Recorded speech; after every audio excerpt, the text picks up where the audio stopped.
Alors, les 5 blondes d'Aquitaine ici sont destinées à la boucherie à Rome. Ensuite, les 5 ici sont destinés à la boucherie à Saint-Miel, en Meuse. Les 3 ici sont destinés à notre boucherie à Paris, à Saint-Germain-des-Prés. Et ensuite, les 3 dernières, celles-là vont partir à l'autre bout du monde, puisqu'elles partent à Hong Kong, à Macao et à Bangkok. Donc c'est juste incroyable.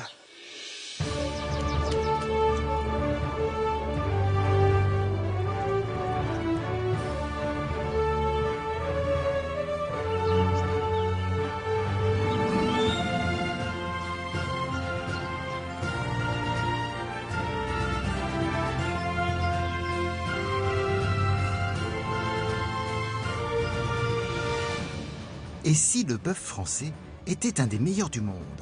Et si nos blondes d'Aquitaine, nos limousines, nos normandes, nos gasconnes ou nos aubracs n'avaient plus à rougir face aux célèbres Black Angus ou autres bœufs de Kobe? Éleveurs, bouchers ou grands chefs français, une poignée d'aventuriers en est convaincue. À seulement 25 ans, Alexandre Polmar est parti à la conquête de la planète avec sa viande exceptionnelle. Pour la conserver à tout jamais, il utilise un procédé révolutionnaire, l'hibernation. Il vend des côtes de bœuf millésimées, les plus vieilles du monde, 3 000 € pièce. Son nom est aujourd'hui une marque. Il a l'Élysée, le Sénat et les plus grandes tables comme clients. Hugo Desnoyers est devenu le premier boucher star et le meilleur ambassadeur du bœuf haut de gamme, made in France. C'est le meilleur. C'est incroyable. Bah oui, ça fait plaisir. Bien sûr. Pour ses clients de Créteil, Jacques-Henri Thomas ne veut que le meilleur. Toute l'année, ce passionné parcourt la France des concours. Il n'achète que les premiers prix. J'essaie de viser que des prix d'excellence. J'essaie de ramener que des prix d'excellence à la maison. Stéphane Coelho est un magicien de la découpe. Son rêve, devenir le meilleur ouvrier de France. Un titre ultra convoité qui n'est décerné qu'une fois tous les 4 ans. Les Japonais donnent de la bière à leur célèbre bœuf de Kobe. En Normandie, François-Xavier Craquelin donne du cidre à ses animaux. Avec un peu de musique classique et une station de massage, le résultat dépasse toutes ses espérances. Paul Plouvier ne fait jamais les choses à moitié. Dans son ranch du Nevada, ce Français est parti à la conquête du marché américain avec une race plutôt inattendue, la Gasconne. On va sortir quelque chose d'extraordinaire. Dans quelques décennies, on va avoir la viande Gasconne sur le marché américain. On va lancer le label rouge, comme on l'a en France, le Gascon Beef Red Label. Le bœuf français semble bien décidé à prendre sa revanche.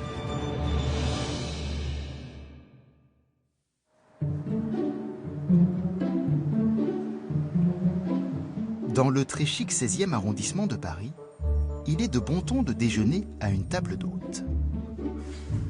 Mais pas n'importe laquelle. Le décor est soigné, les couteaux bien affûtés. Ici, on déjeune au milieu de la boucherie. Merci d'être venu. À bientôt. Merci.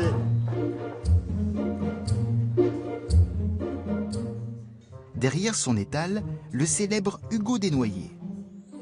Beaucoup disent de lui qu'il est le meilleur boucher de France. Ça a pris tout de suite et on a eu des très bons échos et dans Paris et en France et même à l'international. Et si bien qu'on se retrouve avec énormément d'étrangers qui viennent également manger à la table d'hôte. Leur record d'ailleurs c'est 42 places un samedi midi. Donc c'est énorme. Sur 3 services. Merci monsieur, bonne fin de journée. Bon allez à table.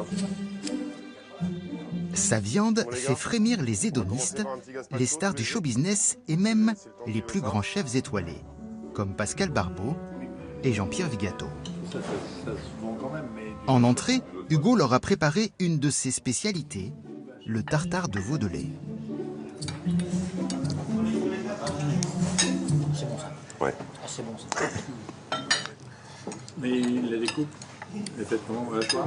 Au couteau. Ah oui. Moi je coupe tous les tartares au couteau. Mariné ou pas du tout? Non. À minute. Là, ils viennent de le faire il y a Ah ouais. un instant. Ouais, ouais. J'adore. C'est frais? C'est très frais. Oui, c'est une très belle mâche. Pour la suite du déjeuner, Hugo a réservé une surprise à ses invités. Il va leur faire découvrir son nouveau concept, la côte de bœuf classée par appellation. On fait quoi derrière, chef? On fait le premier grain. Le premier grain, le grain délicat? Ouais. Il y a la délicate, fraîche et tendre, la ronde, plus relevée, et la corsée, issue de bêtes sublimes, plus âgées, au parfum de truffes et de champignons. Allez. Là, on vient de démarrer la première bête. Donc, c'est dans le grain délicat. C'est ça, hein, je ne me trompe pas. C'est une viande magnifique. Déjà, elle est remarquablement cuite. Ça m'arrache un peu de dire qu'elle est bien cuite. Le cuisinier, c'est moi, c'est pas lui. Mais voilà. On a un bel équilibre. Là. On n'est pas dans l'excès du gras sur la côte et c'est intéressant, c'est bon. Et puis le goût est super bon, quoi. Pas trop prononcé, donc c'est subtil. En entrée, elle est bien. En entrée. Elle est bien. En entrée, elle est bien. Voilà. Maintenant, c'est au plat. Voilà. Goûtez quand même. Là. Deuxième côte de bœuf, la corsée. Là, tu vois, la mâche est différente, mais le goût est un peu plus prononcé. La soyeuse. La photo. Un peu plus une longueur. Elle est soyeuse. C'est deux complètement C'est différents. différent. Elle est soyeuse, elle est belle. La mâche, elle est plus. Là, on a le gras, on a le jus, on a l'équilibre. C'est juste superbe. Incomparable, c'est différent. Voilà. Si l'on parle de la viande d'Hugo Desnoyers comme de véritables bijoux, c'est que le boucher travaille en coulisses comme un orfèvre. Cet après-midi-là, du côté de Confolens dans la Vienne, Hugo cherche la perle rare. Il a rendez-vous avec les frères Coiffard, éleveurs de limousines, et il n'est pas venu tout seul. Il y a du monde quand vous vous déplacez, là, c'est pire qu'un ministre. Oh bah là. Comment ça se fait? Non, aujourd'hui, il y a le nutritionniste et le sourceur qui est avec moi. Aux côtés d'Hugo, Jean-Marie, son sourceur. C'est lui qui repère les animaux les plus prometteurs dans la région. Là, il y a une bête exceptionnelle au milieu, là. Celle-là, elle est costaud. Oh, lolo. Elle est celle-là. Là, il y a une sacrée bête, là. Elle est quand même costaud. Wow. Ah oui. Ah oui, effectivement. Là, l'Oreo, tous les morceaux nobles, ça va être exceptionnel à manger, hein, c'est sûr. Après, les autres, c'est des bonnes bêtes, mais bon... Il manque un peu de finition. Voilà, c'est des bêtes. Ah oui, aussi. Ça va être pas mal. La finition, c'est le domaine de Michel, le nutritionniste. Il établit avec les éleveurs les menus des animaux pour leurs derniers mois. La saveur de la viande en dépend. Ah, donc on a céréales produites sur l'exploitation, colza produit localement puisqu'il est désuilé localement, production locale. Ah, on est sûr de la qualité des fourrages. Non, puis même les fours, oui, parfait. Hein. Malgré la pression, les frères Coiffard sont fiers de pouvoir entrer dans le cercle très fermé des fournisseurs d'Hugo Desnoyers. On est des passionnés, hein, notre travail, on est là tous les jours. Quand on arrive justement à avoir des gens qui nous disent « nous on veut ça », moi je suis jeune dans le métier, au contraire ça me motive tous les matins de me dire voilà, ça ne peut que tirer les gens vers le haut, c'est ce qu'on recherche. Donc, Une petite photo souvenir, voilà. Puis Hugo continue sa route à la recherche de l'excellence.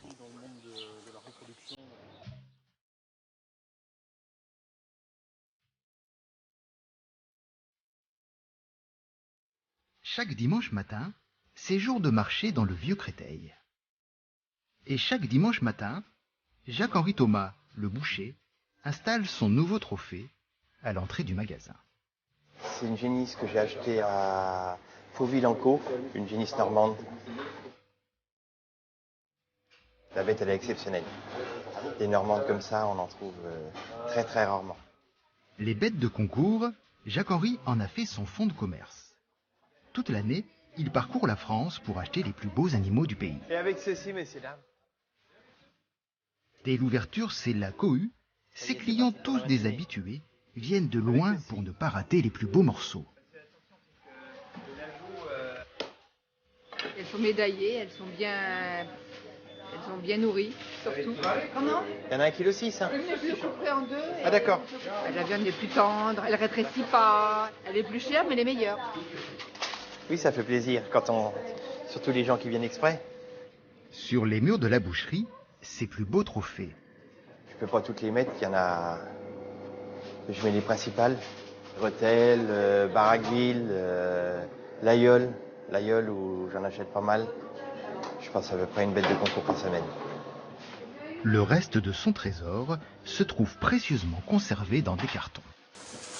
C'est toutes celles de l'année, celle-là.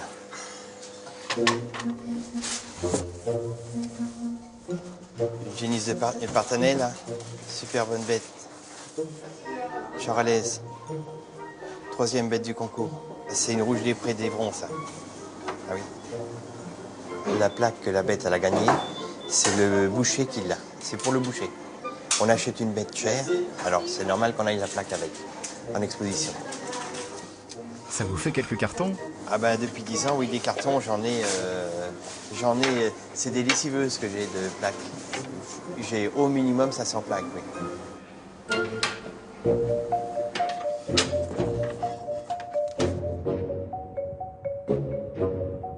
Le ciel est lourd sur les plateaux de l'Aubrac, mais Jacques-Henri Thomas est bien déterminé à ramener une nouvelle plaque.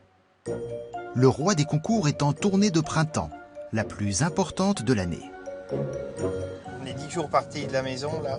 On va faire à peu près entre 5500 et puis 6000 km en 10 jours. On fait 9 concours dans toute la France. Pour aller chercher la viande de haut de gamme, il faut être presque fou. Pour faire ça, il faut être vraiment passionné. Ce samedi matin, tout le village de l'Aïeul est en effervescence. Le festival des bœufs gras de Pâques est un des concours les plus prisés de l'Hexagone. 198 bêtes de la fameuse race Aubrac sont exposées par leurs propriétaires qui rêvent tous de remporter un jour le titre ultime.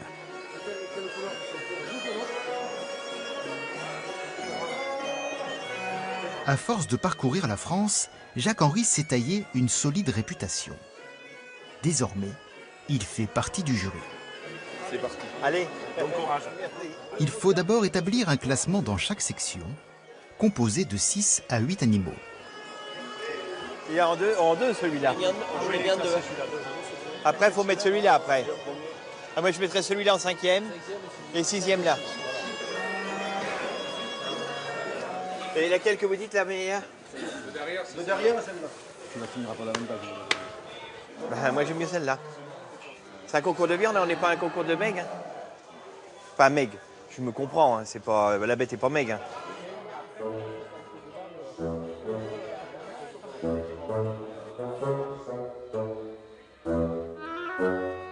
Jacques-Henri a l'œil aiguisé.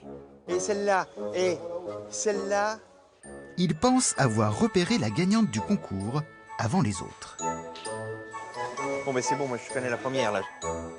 La 173, il en est sûr, c'est elle la championne. Elle est bouchère à fond, elle n'a pas d'os, elle a des masses musculaires, une finesse de peau. Hein? Un dos. Ça, c'est des bêtes d'exception. Je vous ferai pas concurrence. Les premières de chaque section sont qualifiées pour la grande finale. Et comme l'avait prédit Jacques-Henri, le jugement est sans appel. 173, 173, 173, 173, 158 et 173. C'est maintenant que la bataille va commencer. Pour acheter la sublime 173, une vente aux enchères est organisée. Celui qui offrira le meilleur prix par kilo emportera la bête. Ça va commencer à 6 € et après de 10 centimes à 10 centimes. Voilà, 6,90, j'ai 6,90 bien vu à droite. 6,90, 7 €, 7 €, 7 € 10 bien vu. 8,10 €, 8,10 € pour la 8,20 €. 8,20 € à droite bien vu. 8,20 €, 8,30 une fois 8,40 bien vu. 9 €, 9,10 €, 9,10 €, 9,20 €. 19,90 bien vu au milieu. 10 €, j'ai 10 €, 10 € à droite. 10 € Les enchères viennent de franchir la barre des 10 €. Une limite que Jacques-Henri ne dépasse jamais. Mais ce jour-là, il se laisse prendre au jeu et monte encore un peu. 10,90, 10,90, voilà, 11 €. 10,90, voilà, 11, jusqu'à ce que la raison l'emporte.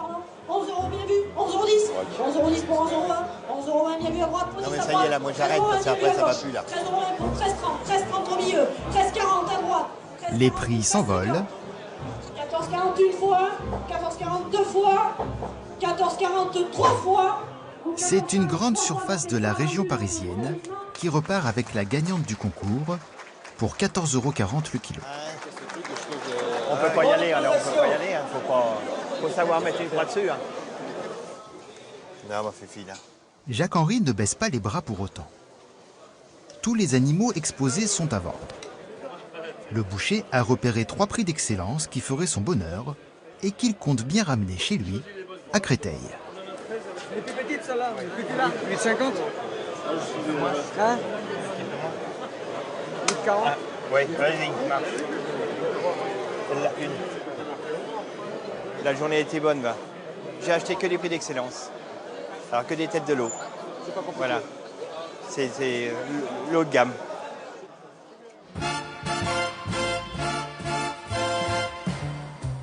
Dans le 6e arrondissement de Paris, du côté de Saint-Germain-des-Prés, une étonnante boutique vient d'ouvrir ses portes.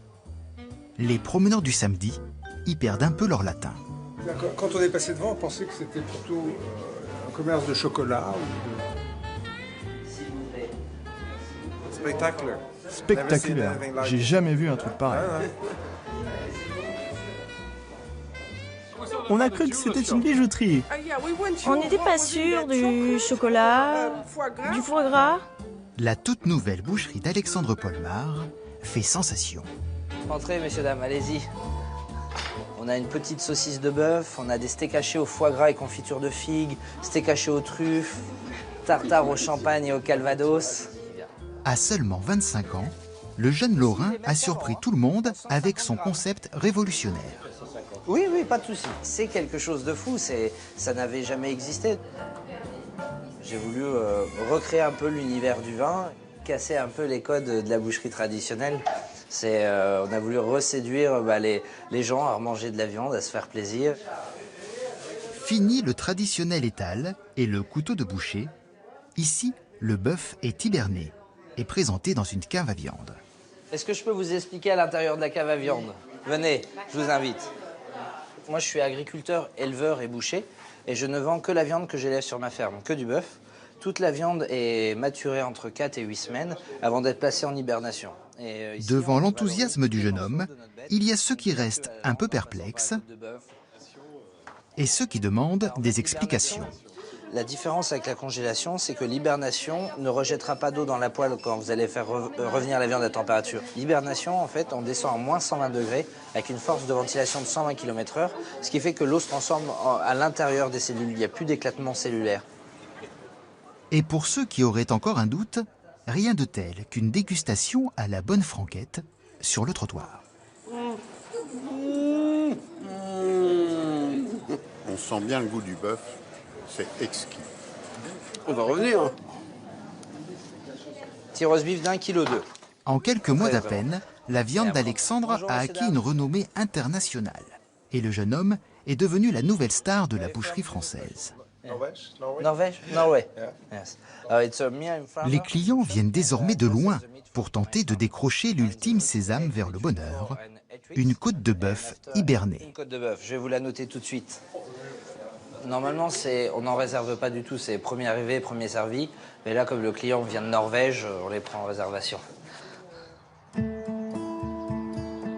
Pour percer les secrets du bœuf d'Alexandre, il faut se rendre à Saint-Mihiel, dans la Meuse. C'est ici que l'aventure a commencé, en 1846. Dans la famille, on est éleveur et boucher depuis 6 générations. Chaque matin, Alexandre vient dire bonjour à ses animaux. Bonjour les filles. Bonjour mes belles. Ah oui. Un bisou.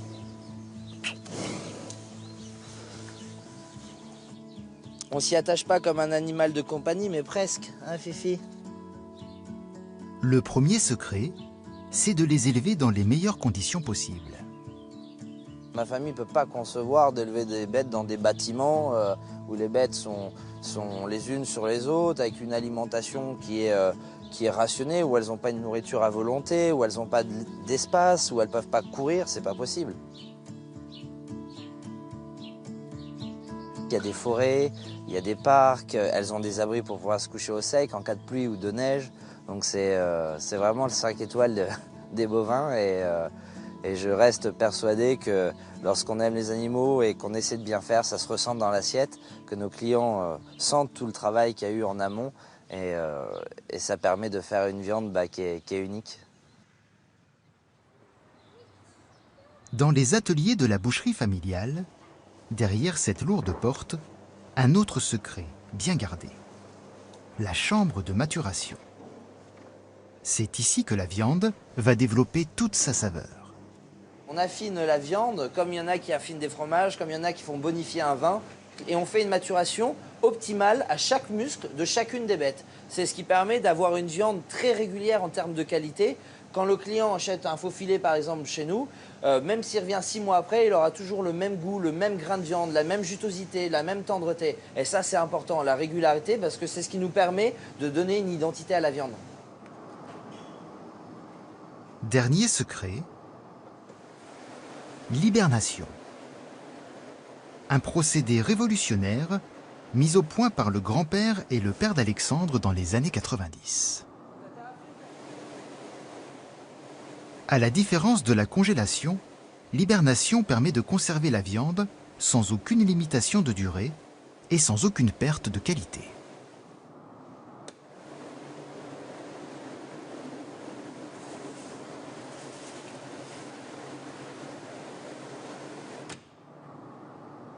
Et voilà, un steak hiberné qui peut se conserver pendant des jours, des semaines, des mois, des années, sans altération.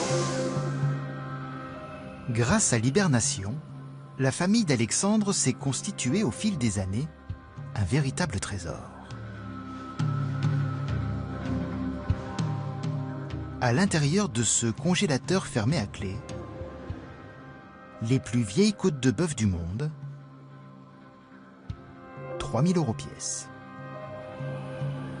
C'est mon père qui les a hibernés dans les années 98 et chaque année il avait placé des côtes de bœuf en hibernation pour réaliser des tests, pour les ouvrir dans 20-30 ans, pour s'en rendre compte, pour voir du rendu de la viande 15 ou 20 ans après. Sauf qu'il y a certains chefs qui ont entendu ça d'une oreille et certains se sont portés acquéreurs de beaucoup de pièces.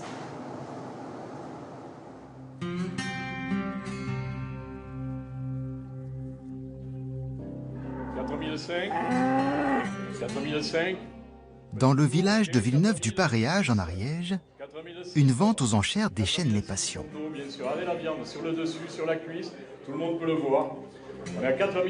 L'événement n'a lieu qu'une fois par an, une occasion unique de s'offrir les meilleurs taureaux reproducteurs de la race gasconne.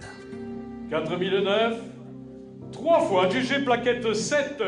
Une race rustique, autrefois peu considérée, mais qui connaît aujourd'hui une jolie carrière européenne pour sa facilité d'élevage et son goût puissant. Certains acheteurs viennent d'Espagne, de Tchéquie, d'Écosse ou des Pays-Bas. Paul Plouvier arrive d'encore plus loin. Il vient de parcourir 9000 km pour assister à la vente. Alors vous arrivez d'où comme ça? Nevada. Ah oui, c'est pas rien. Un petit voyage, ouais. Paul vit aux États-Unis depuis 1981. Il y a quelques années, il s'est lancé dans un projet fou. Être le premier à importer la Gasconne aux États-Unis et envahir le marché américain. Pour l'équipe qui s'occupe du développement de la race et pour tous les éleveurs, c'est la consécration.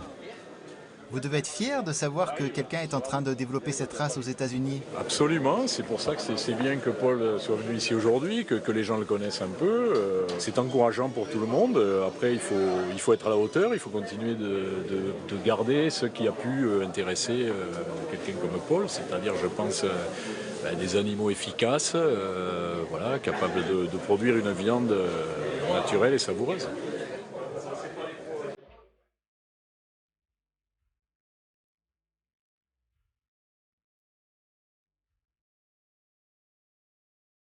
Pour percer les secrets de la Gascogne et mettre toutes les chances de son côté, Paul sillonne la région Midi-Pyrénées. Au volant, celui qui l'accompagne dans ce projet, Didier Michalak, spécialiste en semences de taureaux et surtout passionné comme Paul par la race gasconne. La Gascogne, c'est pas uniquement des vaches, c'est des vaches et des hommes. Et ceux-là, ils font partie de ces gens qui ressemblent à des mousquetaires encore. Il n'y en a pas beaucoup. Hein. Tu penses qu'il y a quelques années, c'était des gens qui étaient rendus, qui avaient rendu les armes et qui s'étaient dit bon, c'est foutu, on va se faire absorber, on va disparaître. Et qu'il y a une poignée de fous qui se sont battus. Puis qu'il y en a un autre tout seul qui, dans le Nevada, a décidé, a dit oui, moi c'est ce que je veux faire aussi. On a fait du chemin quand même. Ouais. Il y en a tellement qui ont essayé d'aller aux États-Unis avec des races beaucoup plus populaires, qui n'ont rien fait, que c'est un challenge qui nous motive. Les deux complices ont rendez-vous avec Patrick. Salut Patrick, ça va? Salut Didier. Ouais, toi. Un éleveur passionné qui vient d'obtenir la médaille d'or du bœuf gascon La Belle Roue. Là, vous avez donc un bœuf de 5 ans. Voilà, et puis là, vous voyez, il mange donc la farine de blé et de maïs, exclusivement donc produite sur l'exploitation. Ce qui m'impressionne le plus, c'est l'âge des animaux, parce que nous, jamais on garde des animaux aussi longtemps. Après, il suffit d'avoir un roulement. Si vous mettez un roulement en place, bon, c'est vrai, bon, il faut faire le pas sur 2 ans. Mais c'est beaucoup de travail quand même. Voilà, c'est beaucoup de travail. Il faut avoir l'espace et... Bon, voilà, exactement. Ces animaux-là, ils passent les 3/4 de leur vie en extérieur. Et... Paul écoute attentivement les précieux conseils de l'éleveur. Il sait que le chemin est encore long. Les 6 derniers mois, ils sont à la tâche parce que bon, voilà, le muscle, il ne faut pas qu'il bouge pour mettre du persillé, attendre monter. Bon, l'américain, on s'en va? Merci pour l'accueil. Merci beaucoup. Ouais. Et puis à la prochaine. À bientôt. À bientôt. L'année prochaine. Ça vous donne envie de continuer quand vous voyez tout ça? Ah oui, de toute manière, maintenant, je ne peux pas m'arrêter. Hein. On va aller jusqu'au bout.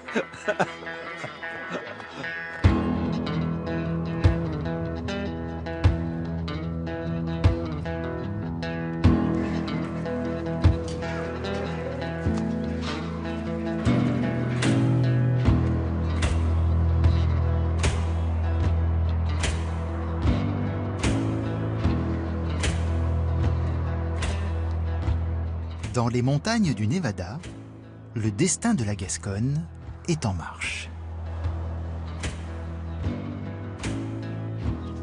Les tout derniers animaux viennent d'arriver sur le sol américain. Ils voyagent dans le coffre de la voiture. Sous le regard méfiant de la concurrence locale, Paul et Didier débarquent les nouveaux venus. Voilà, c'est bon. C'est bon? Alors ça, c'est du... Ouais, tu mets 50 baccarat. Dans le 3, 100 doses de vengeur. Vas-y, je laisse descendre un petit peu. Ok. On va essayer de me les mettre avec les embryons. Ok. C'est comme ça qu'on apporte la Gascogne, Paul? Eh oui, incroyable. Et ça va faire des petits veaux, hein. C'est quand même incroyable. On ne peut pas importer d'animaux vivants. Donc le seul moyen qu'on ait aujourd'hui de rentrer des animaux gascons, c'est en paillettes de 0,25 ml, soit en semences de taureau, soit en embryon. C'est mis en place sur des animaux indigènes, j'allais dire, qui servent soit à faire du croisement lorsqu'on met de la semence, soit on les utilise comme receveuses en mettant des embryons. Et là, il naîtra des purs gascons, évidemment. Au total, on a 1029 doses. Voilà, là-dedans, il y a plus de 1000 doses. Ouais. Plus de 1000 doses. Voilà, donc on va faire quelques bébés. Il y a de quoi faire. Ça représente un investissement assez important. Ça prend du temps, l'argent. Et... Après, quand on aura suffisamment de vaches et de taureaux, on les mettra ensemble, hein, puis ils font des petits. C'est comme ça que ça marche. Ils font ça naturellement. On n'aura pas besoin de le faire artificiellement. C'est le but de l'opération. Ouais.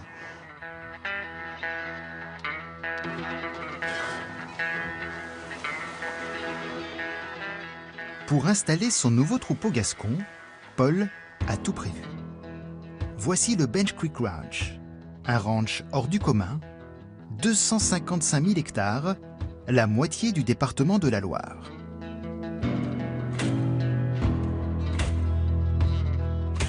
Paul y possède 1200 bêtes de différentes races.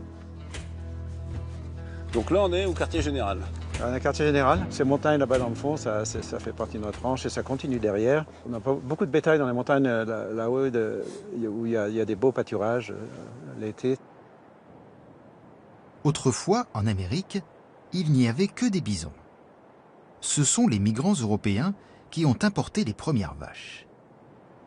Mais la Gascogne, elle, n'avait jamais traversé l'Atlantique, avant que Paul ne se lance dans cette aventure, persuadée qu'elle se sentirait ici, comme chez elle. La Gascogne est bien adaptée, là, ici, c'est un peu les Pyrénées, il y a les montagnes, il y a des vallées, un terrain assez rude. Ici, l'hiver, la température peut descendre à moins 30, et c'est pas pour une journée ou deux, ça peut rester à moins 30 Celsius, à moins 30 pendant un mois et demi. Et les vallées, l'été, il fait 40 à peu près. 40 degrés. C'est un terrain difficile hein, pour du bétail. Le bétail doit marcher pour se nourrir. Il se nourrit lui-même. On ne nourrit jamais le bétail ici.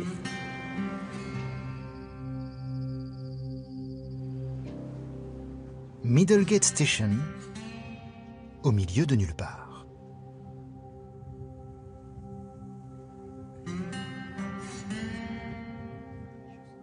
Dans l'ancien relais du Pony Express, on sert la meilleure viande de la région, la célèbre Black Angus. La viande, elle est extra. Incroyable. Et elle fond dans la bouche. C'est certifié Angus. Non, mais c'est vrai qu'elle est exceptionnelle. C'est incroyable, la viande, elle est... La saveur, ça manque un peu, mais la tendreté, elle fond dans la bouche. Alors, pour relever, pour donner un peu de goût, elle a mis des épices, mais nous, on n'aura pas besoin de ça avec la Gascogne, on aura la saveur. Pour séduire la clientèle américaine, une idée a fait son chemin. Marier le goût puissant de la Gascogne avec la tendreté de la Black Angus et créer une nouvelle race à viande, la Black Gascogne.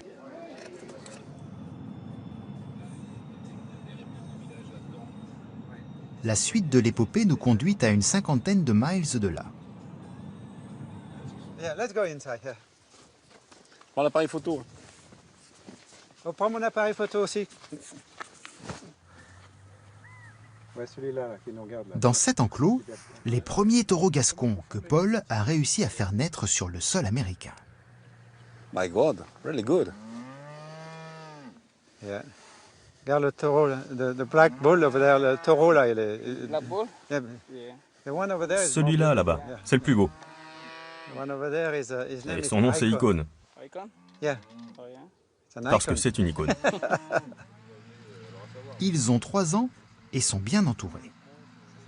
Pour leur tenir compagnie, de très jolies femelles Black Angus et à leur côté, 6 petits veaux Black Gascon qui viennent tout juste de naître. Okay, good. Hey.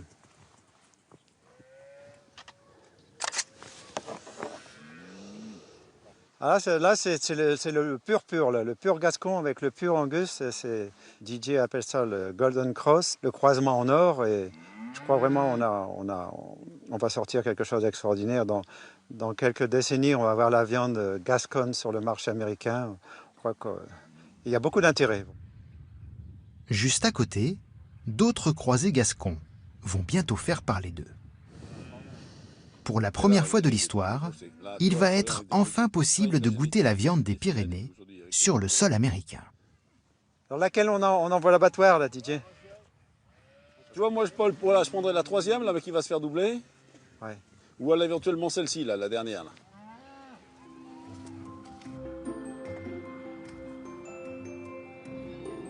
Reno, la plus grande petite ville du monde. C'est ici que la Gascogne joue son avenir. Dans quelques semaines, la future boucherie de Paul va ouvrir ses portes. On va vendre la Gascogne ici. Ah, ça, c'est une grande première. Ça va être une grande première pour les États-Unis, la première fois qu'elle va être sur le marché. Les travaux, ça avance doucement. Enfin, Ça c'est un C'est peu pas la même chose. Des millions de têtes de bétail, et si on pouvait avoir une part de marché importante, et puis à mon avis, elle va se développer. Maintenant, on attend impatiemment que ce soit dans notre assiette, Paul. C'est pour bientôt. Hein. Oui, pour bientôt. Bah, maintenant, c'est une question de semaines. Ouais.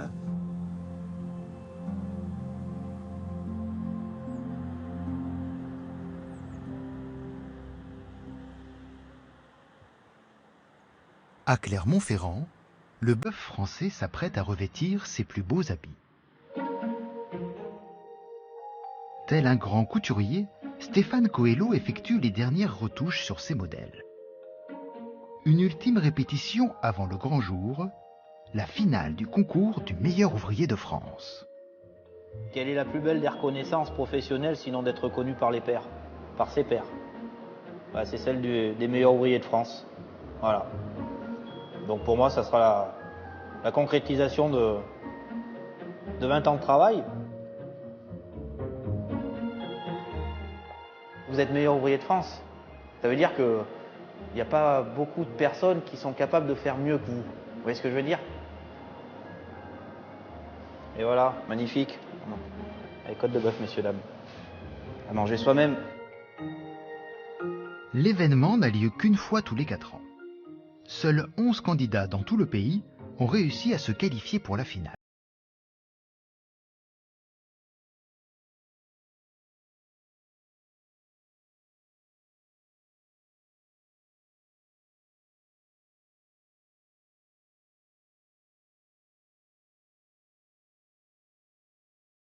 COEF, c'est le travail des viandes. Après, c'est un ensemble. Il y aura l'hygiène, il y aura la dextérité, il y aura l'organisation.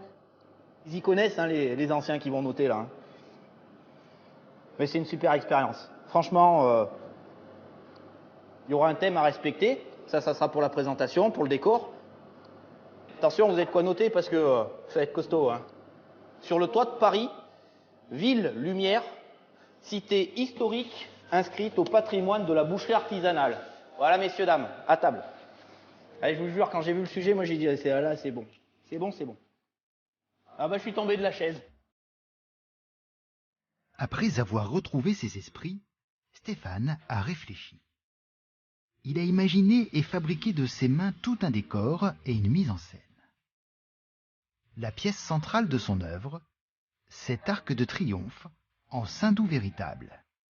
Des semaines de travail et de minutie. C'est sculpté, c'est gravé. Il y a toutes les petites corniches. Ah, je me suis fait plaisir. Ça se prépare une finale, c'est dans la tête. Je vis des mes tripes. Donc si ça passe pas, mais j'aurais fait mon maximum, voilà.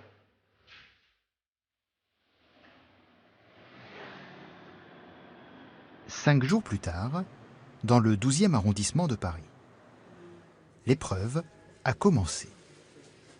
48 heures de concentration, interdiction formelle de parler aux candidats. L'enjeu est trop important. La concentration est au maximum. Je crois que les nerfs sont à rude épreuve. Là, bon, ils jouent une partie de leur carrière aujourd'hui. Hein, et c'est vrai qu'ils ont donné beaucoup. C'est 4 ans de travail pour en arriver là. La première journée est consacrée à la découpe de la viande. La moindre erreur peut être dévastatrice.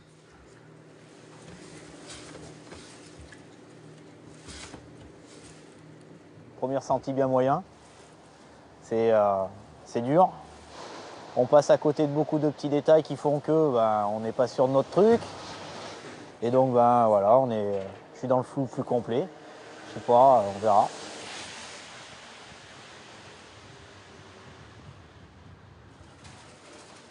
Le lendemain matin, Stéphane a retrouvé le sourire et l'espoir. Je suis content. Ouais, je suis content. Très très content.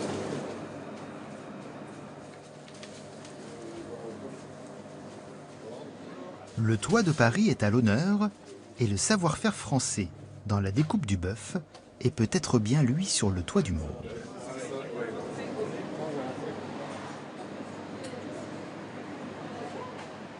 Dans quelques minutes, les juges vont rendre leur verdict. Le jury a donc décidé d'admettre 2 candidats et de les proposer au titre un des meilleurs ouvriers de France. Il s'agit de M. Coirier Sébastien, présent ici.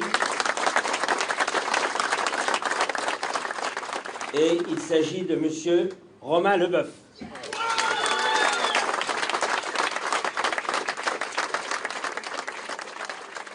Pour sa première participation, Stéphane a rencontré encore meilleur que lui. Mais l'aventure ne fait que commencer.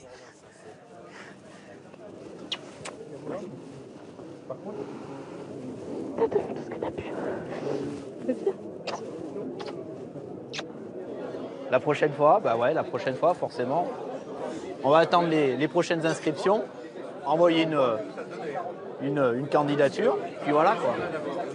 Je suis quand même content de moi.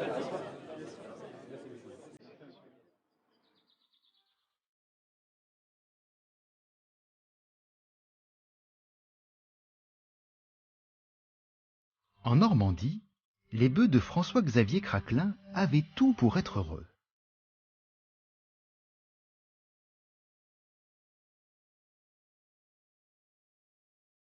Le décor paradisiaque d'un manoir du XVe siècle, avec vue sur les bords de Seine, un emploi du temps pas trop chargé, et une alimentation 100% bio et 100% locale.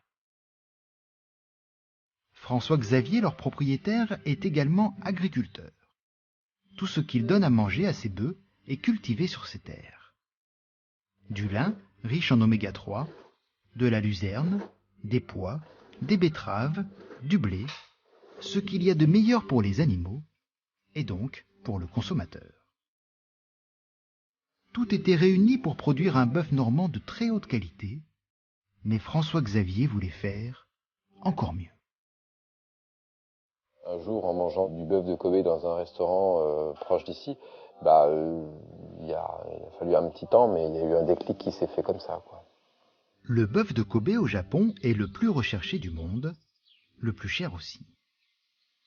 Le secret de sa viande onctueuse, les animaux sont élevés à la bière, écoutent de la musique classique et se font masser régulièrement. Alors François-Xavier a voulu faire un peu pareil.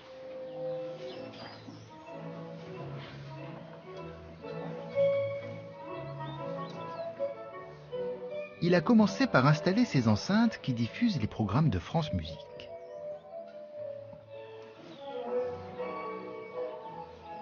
Puis il a investi dans cette station de massage automatique pour ses animaux les plus prometteurs. Le massage, c'est un effet sur la circulation du sang, la circulation des graisses à l'intérieur du muscle. Voilà.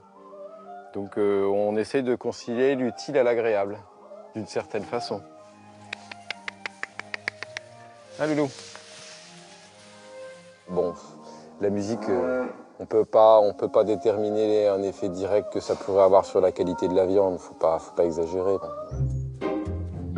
Musique, massage. Pour faire comme les Japonais, il ne manquait plus que la boisson. François-Xavier n'avait pas de bière, mais dans ce bâtiment juste à côté de ses animaux, il avait un trésor. Un cidre de grande qualité, produit par ses soins, est réputé dans toute la région. Et s'il le faisait goûter à ses bœufs? Et si son cidre allait transformer sa production de viande en un produit unique au monde? Après de longues recherches avec des vétérinaires, l'expérience commence. Il suffit de constater qu'ils viennent dessus rapidement et demain il n'y aura plus rien dans l'auge. Donc a priori je pense que ça leur plaît. Pendant les 4 derniers mois de leur vie, les bœufs de François-Xavier vont avoir le privilège de déguster 15 litres de cidre par jour. Le cidre, ça fait manger. L'alcool fait manger les animaux. C'est d'ailleurs pour ça qu'à la base, les Japonais avaient donné de la bière à leurs bœufs. Et derrière, C'est tout un calage de ration qu'on revoit, qu'on profile pour avoir vraiment un compromis entre une viande d'exception avec un rendu de gras parfait et puis une alimentation saine à la base. Et voici le résultat. Une viande sublime, d'une tendreté et d'une saveur exceptionnelle. Elle est bien moins grasse que le bœuf de Kobe, beaucoup moins cher aussi. Le bœuf cidré fait grand bruit, en France comme à l'étranger. Impossible de répondre à toutes les demandes, François-Xavier ne sort pour l'instant qu'une dizaine d'animaux par an. Il préfère prendre son temps et affiner son produit.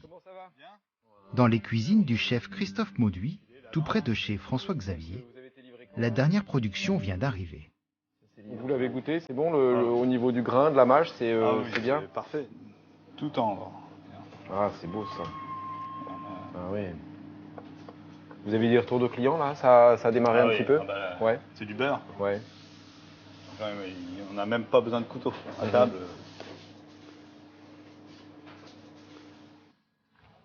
On a une viande qui a du goût. Quasiment nature. Hein. Ouais. Pas trop de sel, pas trop de poivre. C'est des gens comme Christophe qui vont nous dire derrière si effectivement on a modifié quelque chose, comment eux ils l'ont perçu. Je pense que nos bases sont posées et il nous reste encore un travail à faire pour aller le plus loin possible dans cette recherche de l'optimal.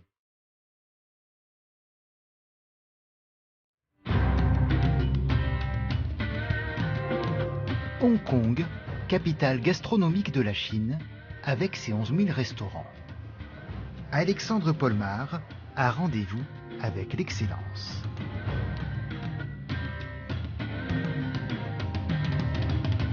Au 6e étage du Four Seasons, le restaurant doublement étoilé Caprice. 17 millions de dollars viennent d'être dépensés pour la décoration. Alors pour la viande, on veut ce qu'il y a de mieux. Comment tu vas? Ah, te voilà, toi? Oui, ça y est. Le chef Fabrice Vulin a eu une idée de génie. Proposer les côtes de bœuf millésimées d'Alexandre avec un grand vin français de la même année. Ouais, c'est unique. Ça, plus à sortir avec les 20 millésimés de la même année, c'est vraiment un moment exceptionnel pour le client, je pense. Le tarif est à la hauteur de l'expérience. 3 000 € la côte de bœuf, sans le vin, évidemment. C'est dingue, mais bon, on peut faire ça à Hong Kong, quoi. Il y a des clients qui sont prêts à le faire. C'est fin, là. Il y a la finesse. Bien ça. Pour choisir le nectar approprié, Sébastien le sommelier a besoin de goûter la pièce rare. On est sur une viande qui est vraiment sur la délicatesse et non pas sur le côté opulent au début de bouche. On peut aller sur des choses de très délicates aussi en termes de vin. Donc sur la finesse d'une syrah telle qu'une côte rôtie de chez Jamais, ça peut vraiment être bien. Et comme un grand vin, une côte de bœuf millésimée doit savoir se déguster.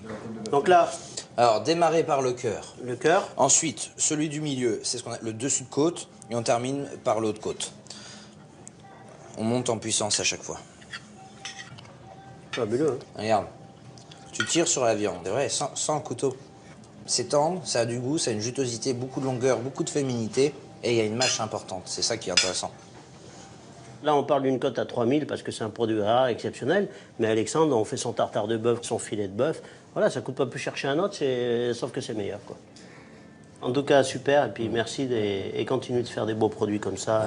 Et merci ça nous fait plaisir de les travailler et les clients sont satisfaits. Et merci de valoriser le savoir-faire et la viande française. Merci. Merci. Santé. Santé.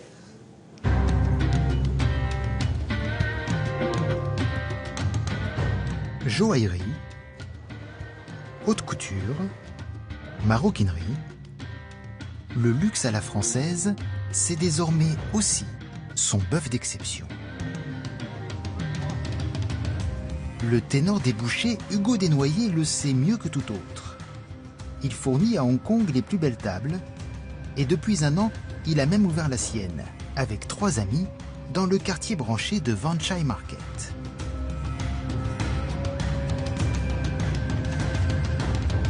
L'endroit affiche complet tous les soirs, la cuisine est moderne et inventive, mais les côtes de bœuf d'Hugo sont incontournables. Ça va bien? Ça va bien mon poulet? Impeccable. Alors? Messieurs, bonsoir. On t'a préparé une petite côte de bœuf pour ce soir. Super. Elle est magnifique. Ça c'est beau. C'est une belle limousine, elle est magnifique. Un peu âgée. Non, super, ça va être super ça. Alors on en a plein qui partent. Il y en a plein qui ont passé les côtes de bœuf. J'en ai Bon. 2, 3. Déjà, attends, ça vient de tomber encore les troncées là. C'est cool. C'est quand même la meilleure viande. On peut dire, on essaye, il n'y a pas mieux. C'est bon, et donc c'est pas facile d'accès. Il y a plus de mâche que dans la viande australienne, que dans la viande américaine. Au début, on a eu des gens qui ne comprenaient pas. Mais il faut mâcher. Bah oui, madame, il faut mâcher. Mais oui, c'est pas du beurre, c'est de la viande, c'est du bœuf. Et on a quand même faut essayer. Bon. C'est nickel.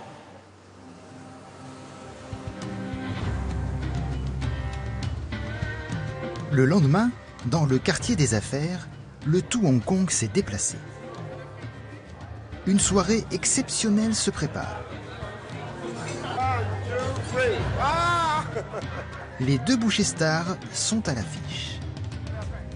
Hugo Desnoyers et Alexandre Polmar réunis sur la même scène. Il ne fallait pas manquer ça.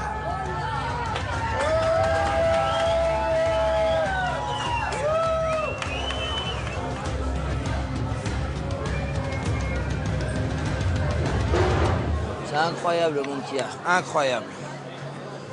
Tout ça pour la viande française, c'est quand même beau.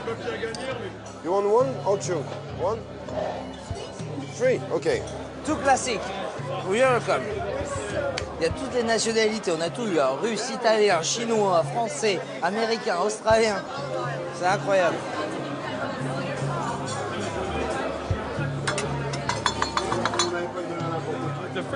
C'est la première fois que je mange du tartare de veau. C'est incroyable. Ouais, c'est fabuleux, ouais. Et franchement, je suis assez fier de pouvoir participer à ce genre de truc. Enfin, des belles images d'un métier magnifique. Ginger, that is very good. On a un métier qui est génial et on est assez solidaire, je trouve ça très bien. Ouais. C'est la jeunesse et bientôt ce qui va me remplacer. Hein. Oh, tu vois. À Hong Kong, comme dans le reste du monde, plus rien ne semble pouvoir arrêter la fabuleuse destinée du bœuf français.